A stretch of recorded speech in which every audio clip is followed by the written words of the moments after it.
উদ্দিন, যেটা আপনার Habibullah fisheries and dairy ফার্মের যে ঘটনা, যে ঘটনা, এই ডাকাতি ঘটনায় 7টা গরু ডাকাতি করে একজন হত্যা করছিল, জামাল উদ্দিনকে হত্যা করা হয়েছিল। তো সেই ঘটনায় আমরা এর আগে আপনাদেরকে একবার জানাচ্ছিলাম, একবার আমরা 3 জন আটক করছিলাম এবং তার মধ্যে 164 সহ এই 3 জন আসামি আমরা অ্যারেস্ট করে 164 করা হয়েছিল।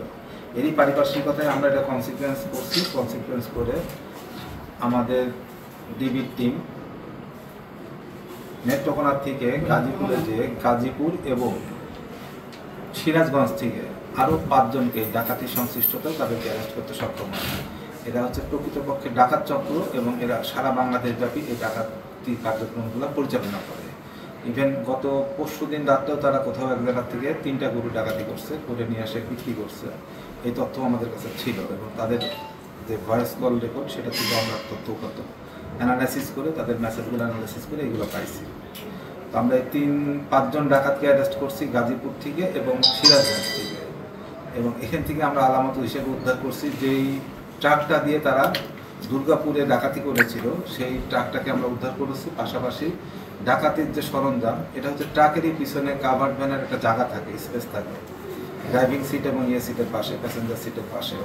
ওই জায়গাটাতেই তাদের এই ডাকাতি যে সকল সরঞ্জাম দিয়ে তারা ডাকাতি করে, বিশেষ করে কাটার, বিভিন্ন রকমের কুড়াল, দড়ি, তার, এগুলো সব ওখানে আমরা পাইছি। তো এই মালামালগুলো আমরা রিকভারি করছি।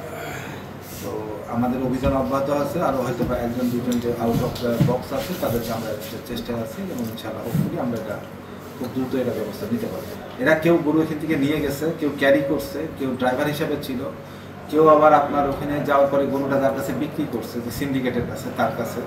ওই সিন্ডিকেট আবার যখন সিরাজগঞ্জের কোনো হাটে, সিরাজগঞ্জের একটা হাব আছে, ওই অন্যান্য এলাকার গরুগুলা এসে এই সিরাজগঞ্জে জমা হয়, ওখান থেকে আবার ওরা বিভিন্ন হাটে বিক্রি করে। যেমন গত পরশু দিনের যে ঘটনা, সেটাতে বগুড়ার ধুনটে এই 3টা গরু বিক্রি করতে নিয়ে গেছে এবং ওখানে যে বিক্রি করছে।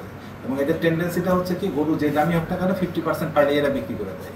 এবং এরা এখান থেকে রওনা দেওয়ার আগে, এখান থেকে যখন রওনা দিছে, এটা সামহাও তখন বাজে 3টা 1 অথবা 2, 3টা 1, 2 তারা কিন্তু এখান থেকে স্টার্ট করছে দুর্গাপুর থেকে। তো এই সেম ঘটনায় তারা 3টা 47 থেকেই 4টা 15 পর্যন্ত খালি কথাবার্তায় হচ্ছে যে গরু কিনবে তার সাথে, মানে এই যে গরুগুলো কেনে তার সাথে কথা হয়েছে এবং সে এই ফ্রিকুয়েন্ট প্রায় 7-8 বার তার সাথে কমিউনিকেশন হয়েছে এবং এই কমিউনিকেশনের মাধ্যমে ওইটাকে সে ক্যাপিটালাইজ করছে। এই গরুগুলো ওখান থেকে নিয়ে অর্ধেক দামে তার কাছে বিক্রি করছে, সে আবার সিরাজগঞ্জের যে পার্টি আছে তার কাছে বিক্রি করে দেয়।